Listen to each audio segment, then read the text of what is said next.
ఈ రోజు విజయవాడ గాంధీనగర్ హనుమంతరాయ గ్రంథాలయం నందు అఖిల భారత తెలుగు సాంస్కృతిక సమాఖ్య 25వ వార్షికోత్సవ మహోత్సవం సందర్భంగా డాక్టర్ యలమంచిలి ప్రవీణ్ కుమార్ కు సకల కళా వల్లభ 2025 అవార్డును అందజేశారు. ఈ కార్యక్రమానికి ముఖ్య అతిథులుగా ప్రముఖ న్యాయమూర్తి దేవ్ నరసింహారావు, గౌరవ అతిథులుగా regional joint director survey land record CHVSN Kumar, ప్రత్యేక ఆహ్వానితులుగా డాక్టర్ వేదాంతం రామలింగ శాస్త్రి పాల్గొని పలువురికి అవార్డులు వారి చేతుల మీదుగా ప్రదానం చేశారు. తిరుపతికి చెందిన డాక్టర్ యలమంచిలి ప్రవీణ్ కి అవార్డును అందించారు. ప్రవీణ్ కుమార్ మాట్లాడుతూ అఖిల భారత తెలుగు సాంస్కృతిక సమాఖ్య 25వ వార్షికోత్సవం సందర్భంగా సకల కళ వల్ల 2025 అవార్డు రావడం చాలా గర్వంగా ఉందన్నారు. నాకు ఈ అవార్డు రావడం ఎంతో సంతోషదాయకమని, చాలా సంతృప్తినిచ్చిందని, ఇక ముందు కూడా సామాజిక కార్యక్రమాల్లో రెట్టింపు ఉత్సాహంతో పనిచేస్తానని అన్నారు.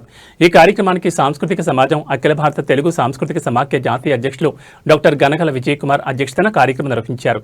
ఈ సందర్భంగా ఆయన మాట్లాడుతూ 30 సంవత్సరాలుగా వివిధ రంగాల్లో విద్య, క్రీడ, సినిమా, కళ, సాంస్కృతిక, సాంఘిక, వైద్య, వ్యవసాయ, ఆధ్యాత్మిక, వ్యాపార తదితర రంగాల్లో యలమంచిలి ప్రవీణ్ అందించిన విశిష్ట సేవలను పురస్కరించుకుని సకల కళా వల్లభ 2025 అవార్డును బహుకరించడం జరిగిందని అన్నారు.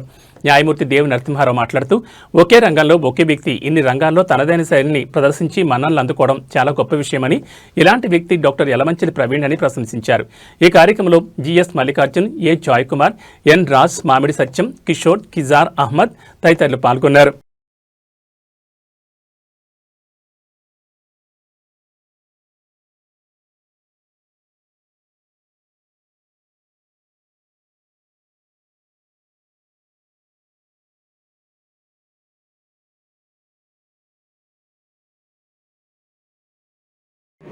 ఈయన ఈటీవీలో కూడా చాలా సీరియల్లో చేశారు.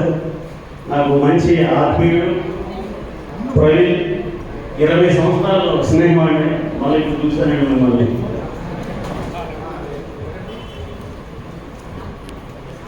Thank you sir.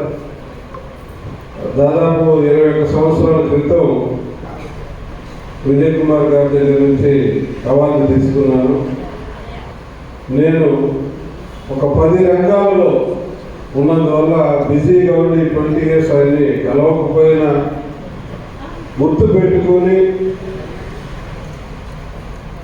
ఆ రంగాలలో నేను చేసినటువంటి కృషిని ప్రోత్సహించేందుకు తిరిగి 20 సంవత్సరాల తర్వాత ఇక్కడికి పిలిచినందుకు వారికి కృతజ్ఞుడి. అదేవిధంగా సినీ రంగంలో కానీ దాదాపు 2 సినిమాల్ని రిలీజ్ చేసి ఇంకొక సినిమా పోస్ట్ ప్రొడక్షన్లో ఉంది. విద్యారంగంలో విద్యా సంస్థలు స్థాపించాను. రాజకీయ రంగంలో ఉన్నాను, అట్లే సేవా రంగంలో ఉన్నాను, సాంస్కృతిక రంగంలో ఉన్నాను. మరి మల్టీ ఫేషియల్ పర్సనాలిటీ అని అందరూ అంటారు. అందరూ అన్న దాన్ని గుర్తు పెట్టుకొని దానికి ఒక గుర్తింపు ఇచ్చినటువంటి వ్యక్తి విజయ్ కుమార్ గారు. తప్పకుండా సార్ భవిష్యత్తులో మీ కార్యక్రమానికి సహాయ సహకారాలను తప్పగా అందించి ఇంతమందిని మరి గుర్తించి ఉత్తేజపరుస్తున్నటువంటి సంస్థని నేను కూడా మనస్ఫూర్తిగా అభినందిస్తున్నాను. Thank you.